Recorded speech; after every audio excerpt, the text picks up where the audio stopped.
Bom, existe, portanto, dentro dessa lógica da aprendizagem organizacional, dois pressupostos. Que a aprendizagem ela é, primeiro, individual, o indivíduo precisa aprender e à medida que os indivíduos aprendem, a organização como um todo, ela também acaba fazendo parte, ela também acaba construindo essa sua mudança, essa sua inovação em forma coletiva. Então, para a gente poder entender como é que funciona essa mudança, essa aprendizagem organizacional, é preciso a gente primeiro olhar para o indivíduo. Né? Alguns pressupostos teóricos precisam ser lembrados. Primeiro, a ideia de que os indivíduos guiam suas ações com base em valores e normas. Né? Então, nós nos comportamos, nós tomamos nossas decisões, nós nos comportamos a partir de certos valores que nós entendemos como certos ou errados, a partir de expectativas que nós temos, né? A partir daquilo que nós entendemos que é adequado ou não é adequado. E tudo isso, essa nossa noção, nossa visão de mundo como a gente já conversou, inclusive acho que lá na aula de cultura organizacional, né, é uma construção social, nossa personalidade, nossa identidade, quem nós somos, a partir de como nós agimos e nos comportamos, é resultado da nossa formação, das nossos dois níveis de formação social, do nosso processo de socialização. O primário é aquele inicial, experimentado nos primeiros anos de vida, e ele é construído a partir das nossas referências de casa, nossas referências mais fortes, nosso senso enraizado de ética, de moral, né, de princípios, de caráter, é aquele que os nossos pais, que os nossos parentes mais presentes nos nossos primeiros anos de vida nos colocam, nos enraizam, né, dentro do nosso dia a dia e nosso contexto. Essa socialização primária ela é vista como uma socialização muito forte, porque são as nossas raízes, nossos princípios iniciais, e elas são difíceis de serem modificadas. Mas há um conjunto de valores, de conhecimentos que também nos constitui, vistos como uma socialização secundária, que é toda a nossa formação a partir da nossa experiência mais ampla de mundo. É aquilo que nós aprendemos como certo ou errado de mundo a partir das nossas experiências na escola, no ambiente de trabalho, na faculdade, no dia a dia da rua. Né? E essas tendem a ser mais maleáveis. Nós, inclusive, tendemos a ter várias posturas, né? Várias identidades sociais ao longo da nossa vida, ao longo do nosso dia, mas em todas elas há uma tendência de certos aspectos estabelecidos ainda na socialização primária serem centrais na identificação e acabam sendo uma unidade comum a todas as nossas identidades. Deixa eu tentar tornar isso mais claro. Né?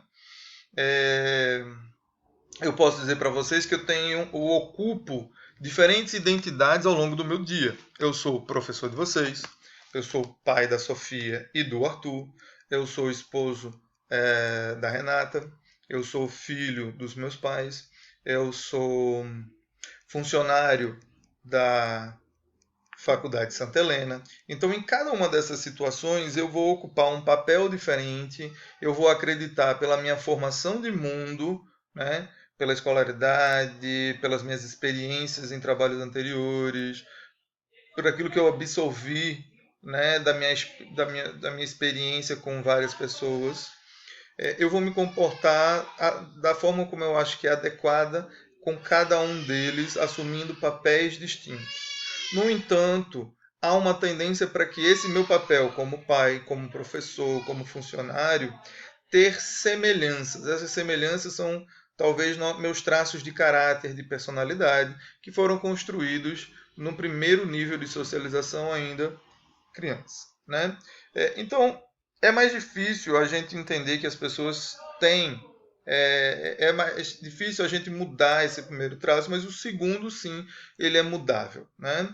E a gente pode dizer que o aprendizado, então, ele pode vir com uma mudança de comportamento e de valores, né? Que pode ser baseado é, num confronto de realidades, de avaliações de alternativas e decisões de mudança. Como é isso?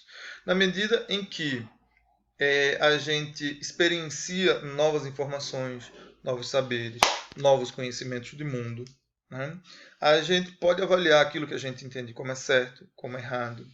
Se eu for dar um outro exemplo pessoal, a gente tinha, talvez durante a minha adolescência, uma outra visão de mundo sobre o que é certo, o que é errado, como fazer, que tipos de piada, o que é engraçado, o que não é engraçado, como se comportar com grupos ou outros grupos. E à medida que a gente vai vivenciando, né, que a gente vai sendo colocado.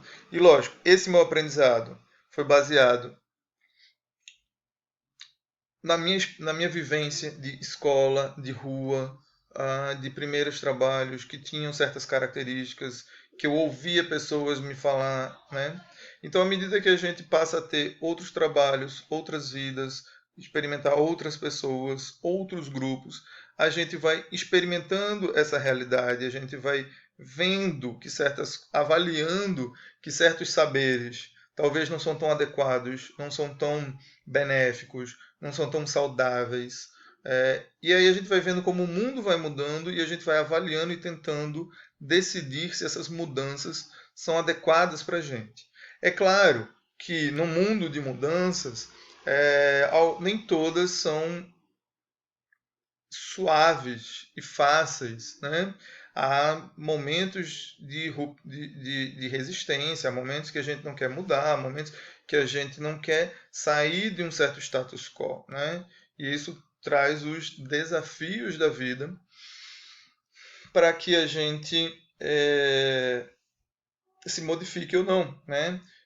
O importante, talvez, dentro desse contexto, é que gestores entendam a importância de demonstrar, de ser claros numa comunicação, demonstrando que todos somos identidades em transformações.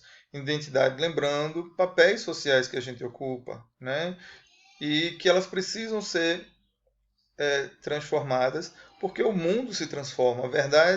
As verdades, a nossa realidade, ela não é uma essência imutável. Ela é socialmente construída. À medida que evoluímos enquanto sociedade, acreditando que essa evolução é para uma melhora, a gente também se evolui. Para isso, a gente tem que se evoluir como pessoa.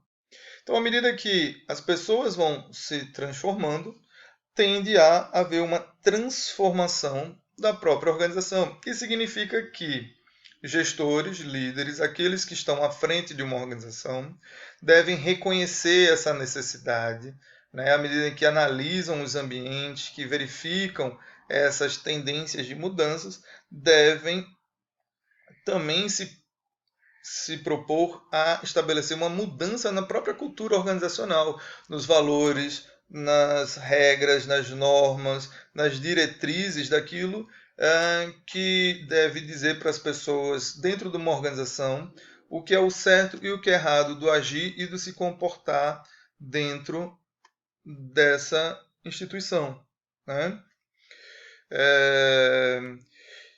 Isso significa que mudar a cultura organizacional é romper, né, com certas práticas e criar novas práticas. Nisso, a gente deve levar em consideração que esse rompimento, que essa evolução, esse aprendizado, ele não é necessariamente uma ruptura. E ao falarmos ruptura, agora a gente é todo mundo amarelo, amanhã a gente vai mudar e vai ser todo mundo azul. Não. É importante a gente entender que mudanças, elas são sempre graduais, elas vêm de algum lugar. A mudança é sempre um passo à frente da onde a gente estava. Então, é importante a gente reconhecer que uma organização ela vai modificar aos poucos, paulatinamente. Aquele modelo vai dar lugar a um esforçozinho um pouquinho diferente. Mas essas mudanças, justamente porque elas são deslocamentos, elas podem desestabilizar, as pessoas, pode tirar as pessoas do senso comum, de certa segurança e certo conforto. Isso pode trazer tensões, resistência, né? É importante que dentro dessa lógica de aprendizagem organizacional, líderes, gestores, trabalhem a comunicação, apresentem as alternativas, enfatizem, argumentem e criem experiências. Lembram?